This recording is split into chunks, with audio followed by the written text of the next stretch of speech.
الحمد لله نحمده ونستعينه ونستغفره ونؤمن به ونتوكل عليه ونعوذ بالله من شرور أنفسنا ومن سيئات أعمالنا من يهده الله فلا مضل له ومن يضلله فلا هادي له ونشهد أن لا إله إلا الله وحده لا شريك له ونشهد أن سيدنا وسندنا ونبينا وكريمنا ومولانا محمد وبارك وسلم. أما بعد فأعوذ بالله من الشيطان الرجيم. بسم الله الرحمن الرحيم.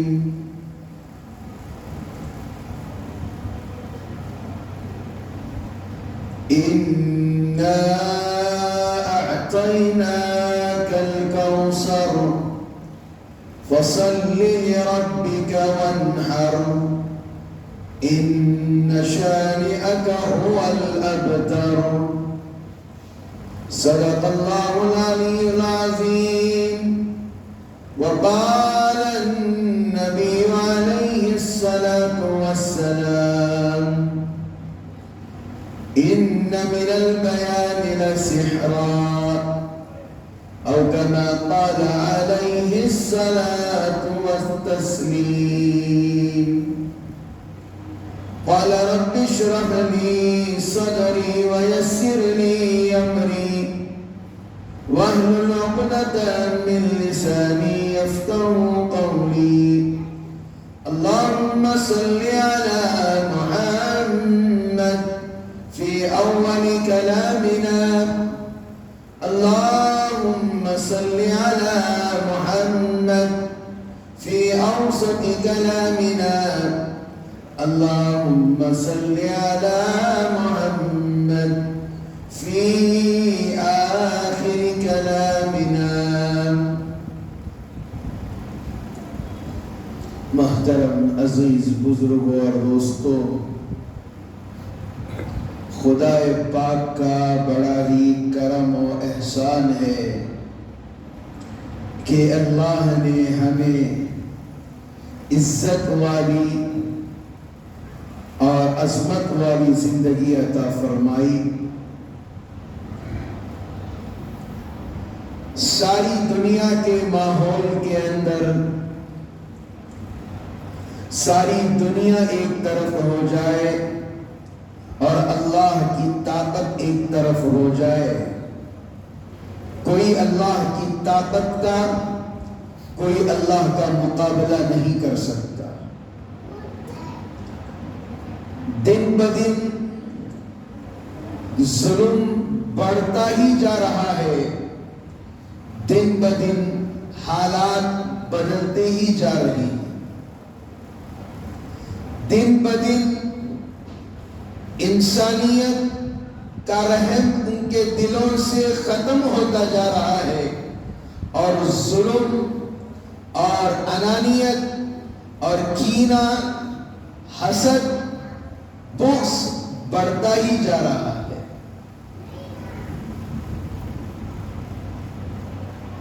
کہیں دیکھا جائے تو غزہ کے اندر یہ حالات ہیں، کہیں دیکھا جائے فلسطین کے اندر یہ حالات ہیں، اب دیکھا جائے تو رفح کے اندر یہ حالات ہیں. دن بدن ظلم بڑھتا جا رہا ہے، لیکن افسوس اس بات پر ہے اب تک مسلمان پنجگانہ نمازی نہیں بن پا رہا ہے۔ افسوس اس بات کا ہے کہ مسلمان اللہ کے حکموں پر چلنے پر راضی نہیں ہے۔ افسوس اس بات پر ہے کہ مسلمان نبی کریم جناب محمد الرسول اللہ صلی اللہ علیہ وسلم کی سنتوں کو اپنانے والا نہیں بنا۔ انسانیت سوچ رہی ہوگی قربانی آ رہی ہے، قربانی کریں گے، اس کے بعد محرم الحرام آ رہا ہے، عاشورے میں دسترخوان کو وسیع کریں گے۔ دن گزرتے جا رہے ہیں، وقت گزرتا جا رہا ہے، حالات گزرتے جا رہے ہیں، لیکن یاد رکھیے قیامت کب آئے گی اور قیامت کا معاملہ کیسا ہوگا کسی کو پتا نہیں ہے۔ آپ غور و فکر اپنی زندگی میں کر کے دیکھیں کہ اللہ رب العزت نے انسان کو جو کوانٹٹی اور ویلیو دے کر اس دنیا میں بھیجا، انسان کی جو حیثیت ہے، انسان کا جو پاور ہے، اللہ نے انسان کو مٹی سے بنایا۔ مٹی کی کیا ہے؟ اب مٹی کو جتنا بھی اوپر اڑاؤ مٹی نیچے گرے گی۔ ہمارے اندر عاجزی بھی ہے، ہمارے اندر رحم بھی ہے، خود کا رحم بھی ہے اور دوسروں کا بھی رحم آ جاتا ہے، لیکن انسان اس دنیا کا بھیک مانگا بن کر، دنیا کے لالچ میں آ کر پتہ نہیں انسان کیوں دنیا کے پیچھے بھاگ رہا ہے۔ انسان تجارت کرے حلال طریقے کی، لیکن نماز نہ چھوڑے۔ انسان گاڑی چلائے، ٹیمپو چلائے یا آٹو چلائے، لیکن نماز نہ چھوٹے۔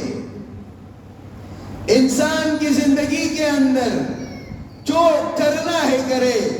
جس کی زندگی سے نماز ختم ہو گئی، جس کی زندگی سے فجر چھوٹ گئی، ظہر چھوٹ گئی، عصر چھوٹ گئی، مغرب چھوٹ گئی، عشاء چھوٹ گئی، دنیا میں جھوٹ بول لو گے، دنیا کے اندر دوست بولو گے، ارے بھائی بول دینا میں نے عشاء پڑھ لی، ارے بھائی بول دینا میں نے فجر پڑھ لی، ارے بھائی بول دینا میں نے ظہر پڑھ لی، ارے بھائی بول دینا میں نے مغرب پڑھ لی۔ دوست تو بول دے گا، لیکن جو کرامن کاتبین ہیں، وہ جو لکھ رہے ہیں اپنی کتابوں کے اندر، ان کو کیا جواب دو گے؟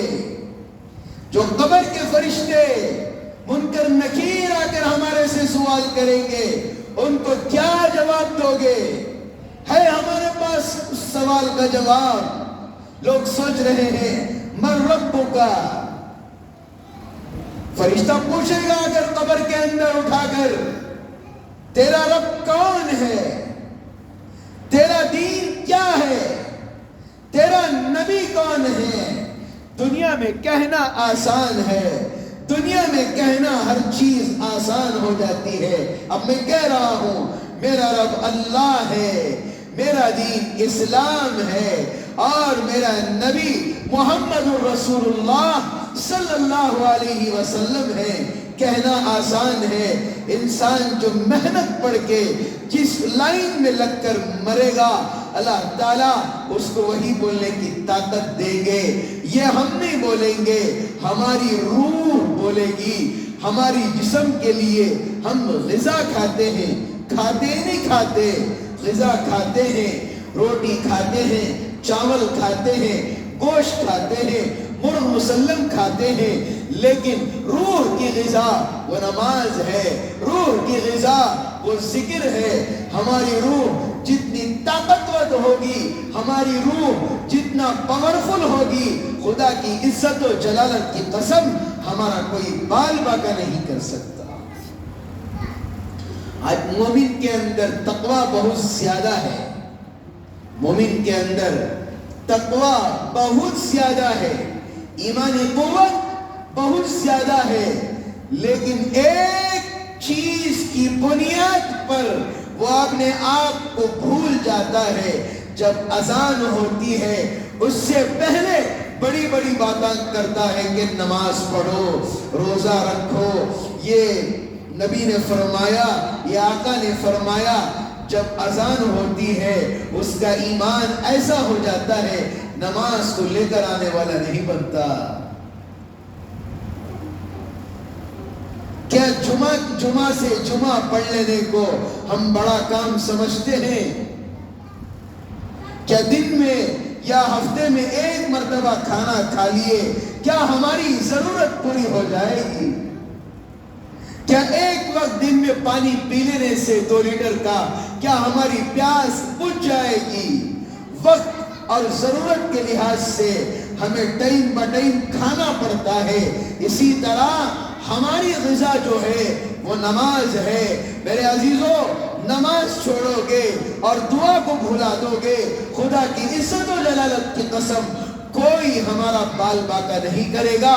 اگر نماز کو چھوڑ دیا، دعا کو چھوڑ دیا، اللہ کے حکموں کو چھوڑ دیا، شریعت کو بھلا دیا، میں خدا کی عزت و جلالت کی قسم کھا کر کہتا ہوں کوئی ہمارا ہاتھ پکڑنے والا نہیں ہوگا.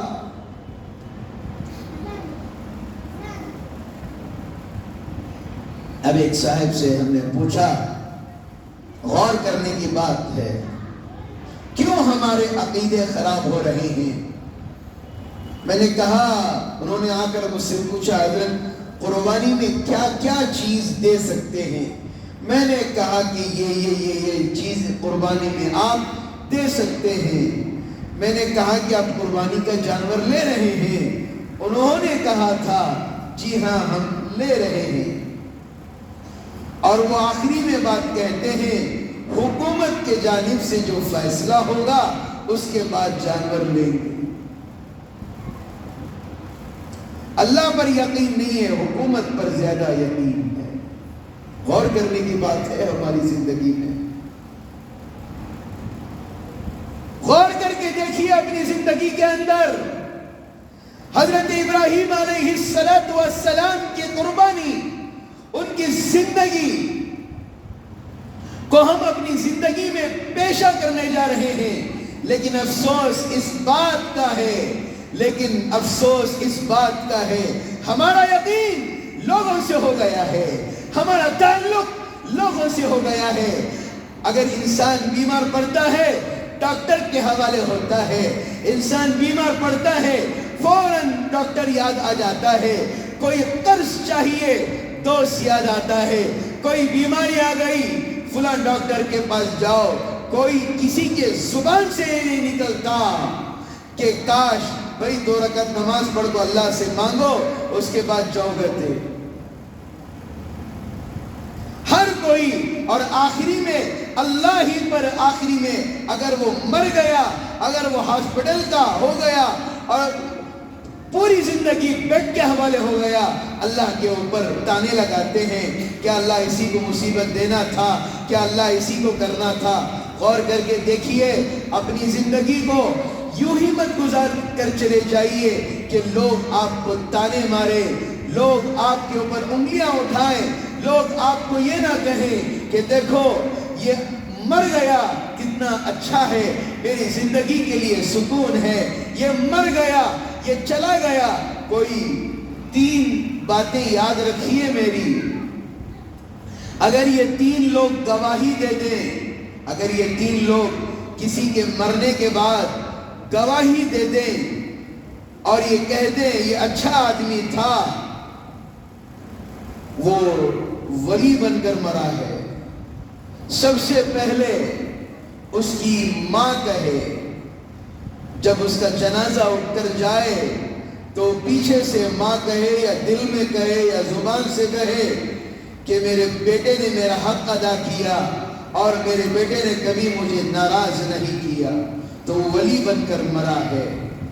نمبر 2 اس کی بیوی کہے، نمبر 2 اس کی بیوی کہے میرا شوہر میرا مکمل حق ادا کر کے مرا ہے اور میرے شوہر نے مجھے کسی قسم کا ظلم نہیں کیا ہے، تو وہ مرد ولی بن کے مرا ہے.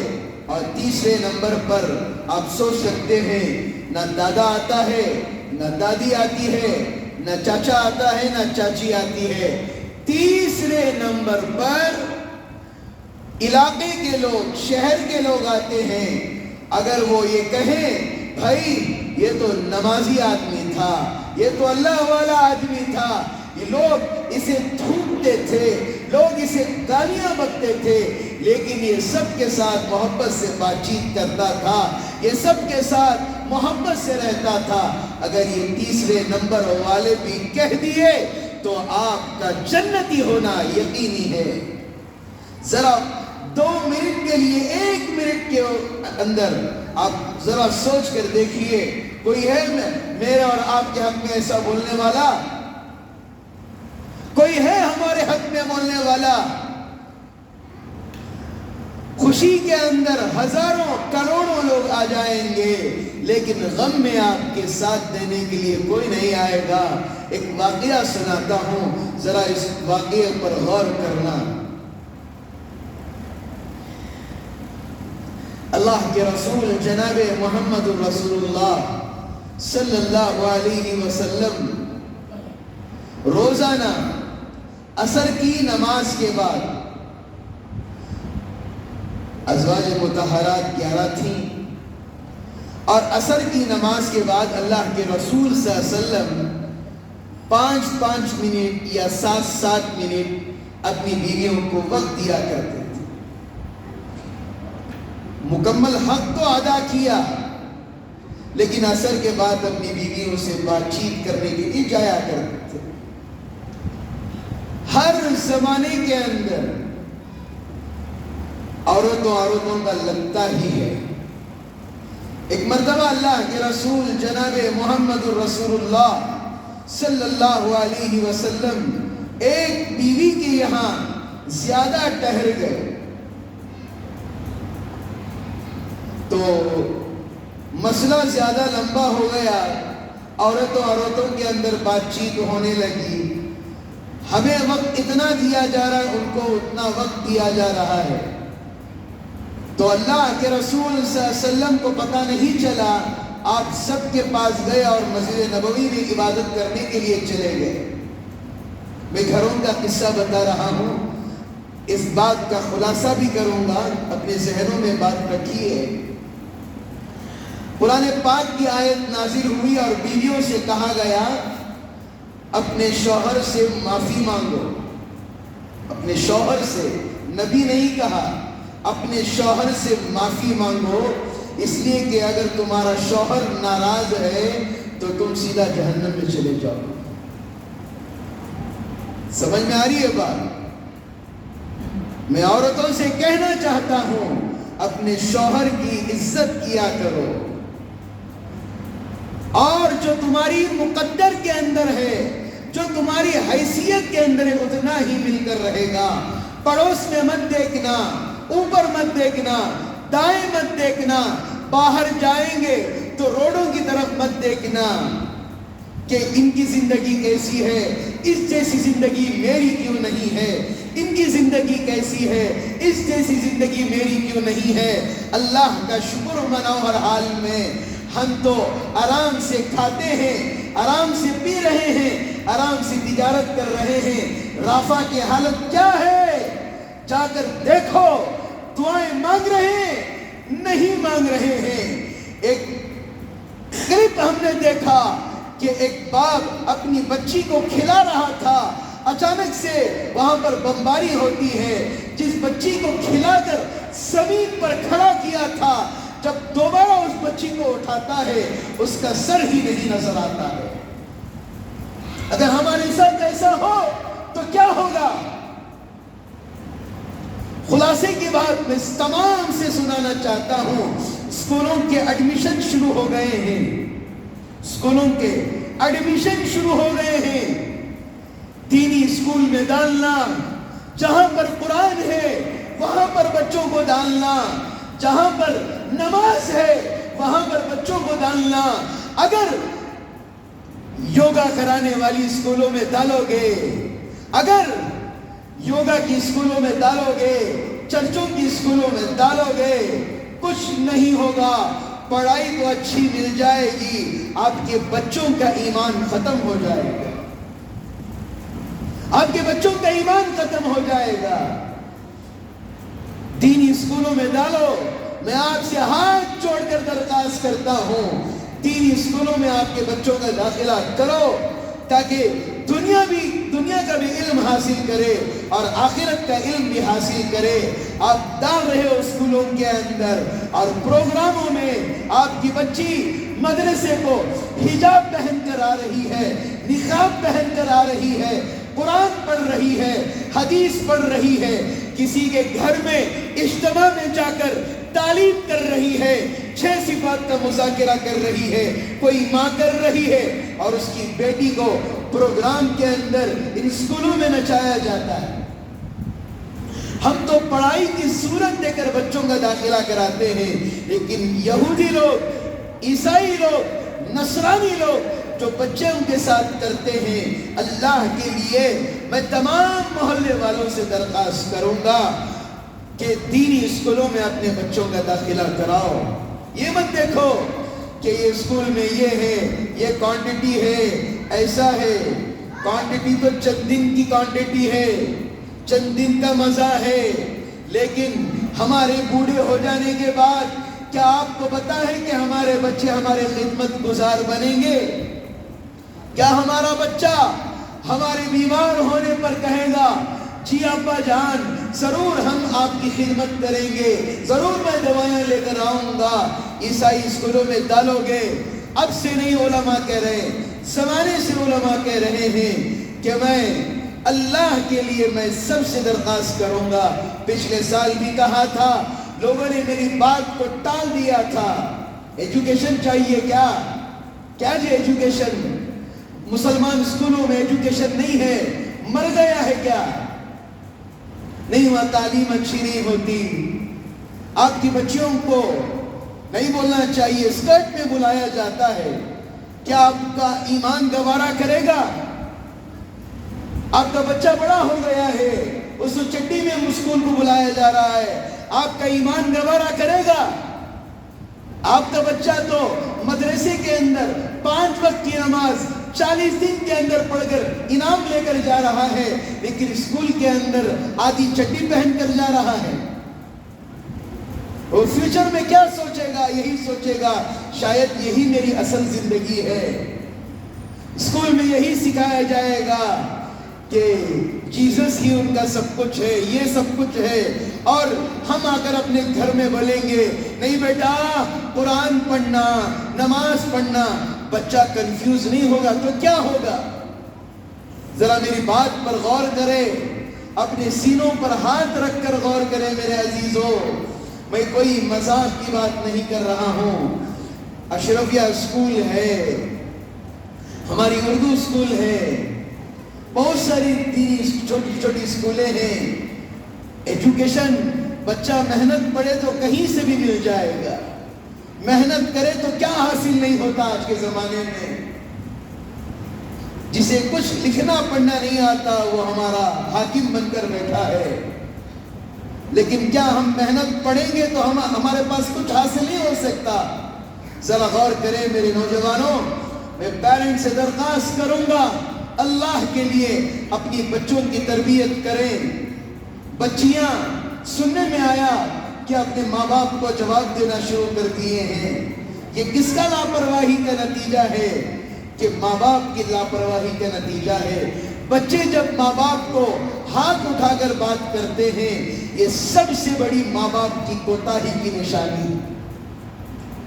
ہم جو رحم کرتے ہیں بچوں پر، نہیں بچہ فجر میں سو جائیں گے، آرام کریں گے، یہ رحم مت کرو۔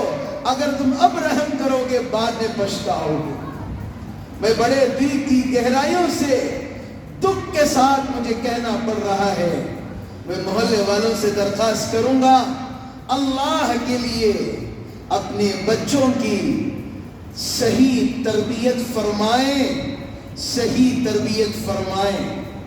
اگر تربیت نہیں ہوگی وہی واقعات ہمارے سامنے مد نظر ہوں گے جو 2 جمعہ پہلے میں نے بچی کا واقعہ سنایا تھا کہ خود اپنے باپ کی قاتل بن گئی تھی، خود اپنے ماں باپ کا سر پھوڑ دیا تھا۔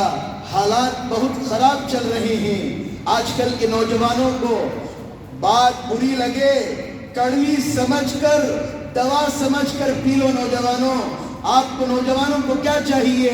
نوجوانوں کو اتوار آ گیا گاڑی چاہیے، اتوار آ گیا پارک چاہیے، اتوار آ گیا سوئمنگ پول چاہیے، اتوار آ گیا کہیں گھومنا پھرنا چاہیے، کہیں برگر کھانے چلے گئے، کہیں پیزا کھانے چلے گئے۔ وہی پیسوں سے اپنے ماں باپ کو کچھ کھلا نہیں سکتے، وہی پیسوں سے اپنی ماں کو کھلا نہیں سکتے، وہی پیسوں سے اپنے باپ کی خدمت نہیں کر سکتے۔ اتوار آ گیا تو اپنے آپ کو ایسا سمجھ لیتے ہیں میں آزاد پرندہ ہوں، مجھے کوئی کچھ نہیں کر سکتا۔ غلط فہمی میں مت رہیے۔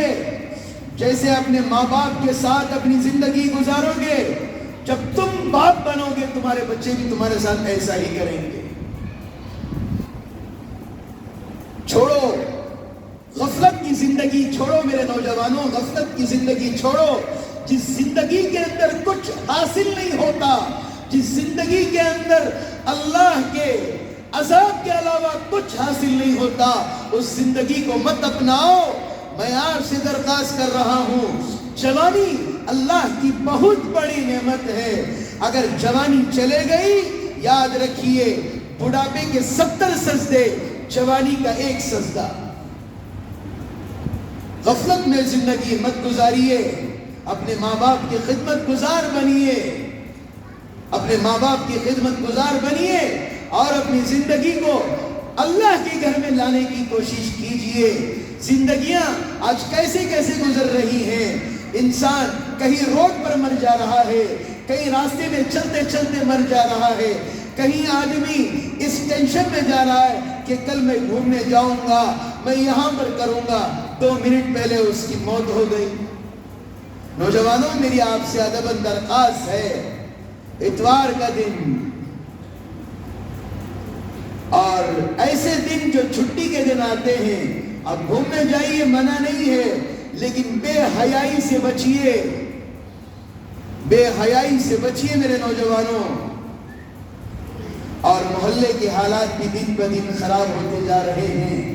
میں ادباً درخواست کرتا ہوں میرے پیارے نوجوانوں سے، میرے محبوب نوجوانوں سے، یہ غلط حرکتیں اللہ کے لیے مت کیجیے۔ آپ بدنام ہو جائیے، ہمیں کچھ فکر نہیں ہے، اسلام کو بدنام مت کیجیے میرے نوجوانوں۔ آپ سے ادباً درخواست ہے، محلے کے اندر کسی کے گھروں کے پاس جانا، زور سے گانے بجانا، راتوں میں گاڑیاں جانا، اگر کوئی معمولی آدمی نظر آئے تو اس کے پاس پیسے چھین لینا۔ میں نوجوانوں سے درخواست کروں گا، ایسی روزیاں یہ حرام کی لقمے ہیں ہمارے لیے، نہ ہماری نمازیں کچھ قبول نہیں ہوگی۔ اللہ نے آپ کو جوانی دی ہے تو اس جوانی کو آپ کمانے کے اندر لگائیں، عبادت کے اندر لگائیں۔ اللہ نے ہاتھ پیر دیے ہیں، اب تجارت کریں، کمائیں۔ حضرت عمر رضی اللہ تعالیٰ عنہ کو کہا تھا کہ تجھے اونٹ چرانے نہیں آتا تو آگے کی زندگی کیسے گزارے گا؟ اگر حضرت عمر جیسی زندگی گزارنا چاہتے ہو، قربات اپنے اندر پیدا کرنا چاہتے ہو، ایک ہی مسئلہ ہے، اللہ کے لیے آ جاؤ، اللہ کی باتوں پر آ جاؤ۔ دیکھو شیطان بھی ان سے ڈرتا تھا، آج ہماری حالت ایسا ہے، راستے میں چلنے والا چوہا بھی ہمارے سے نہیں ڈرتا ہے۔ جب تک ایمانی پاور نہیں آئے گا، ایمانی طاقت ہماری زندگی کے اندر نہیں آئے گی، میرے عزیزوں کوئی بھی مسئلہ حل نہیں ہوگا۔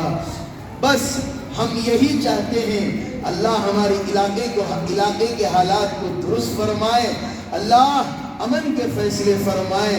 میں نوجوانوں سے اپیل کرتا ہوں، درخواست کرتا ہوں، اگر تمہارے اندر دل ہے، اگر تم سچے مسلمان ہو، میری بات کو سنو گے، سمجھو گے اور اس پر عمل ضرور کرو گے۔ اللہ کا گھر کس کا ہے بھائی؟ سب کا گھر ہے نہیں، کون اس کی خدمت کر رہا؟ آپ کر رہے ہیں خدمت؟ اگر اللہ کے گھر کے لیے ایک اینٹ بھی رکھ دیں، اللہ تعالیٰ جنت کے اندر سونے چاندی کا محل بنائے گا آپ کے حق میں۔ اللہ کے گھر کو آئیں، نماز پڑھیں، دعائیں کریں، حالات مسلمانوں کے کیسے چل رہے ہیں دعا فرمائیں۔ اب آنے والا جو ہمارا رزلٹ ہے الیکشن کا، اس کے حق میں دعا کریں۔ یہ کرنے کے بجائے فضول چیزوں میں لگ کر راستوں میں کھڑے ہونا، یہ ایمان والے اور مسلمان کی نشانی نہیں ہے میرے عزیزوں۔ سب عمل کریں گے انشاءاللہ میری باتوں پر، کوئی بات سن کر کان سے نہیں نکالنا نوجوانوں، یہ بڑی فائدے کی بات میں نے کہی ہے۔ اگر ایسے ہی چلتا رہا کہ آگے آنے والی فیوچر میں اگر ہم اپنے بچوں پر بھی محنت کریں گے تو ہمارے بچے کیا کریں گے؟ ہمارا باپ ہی ایسا ہے، ہم کیا کریں گے؟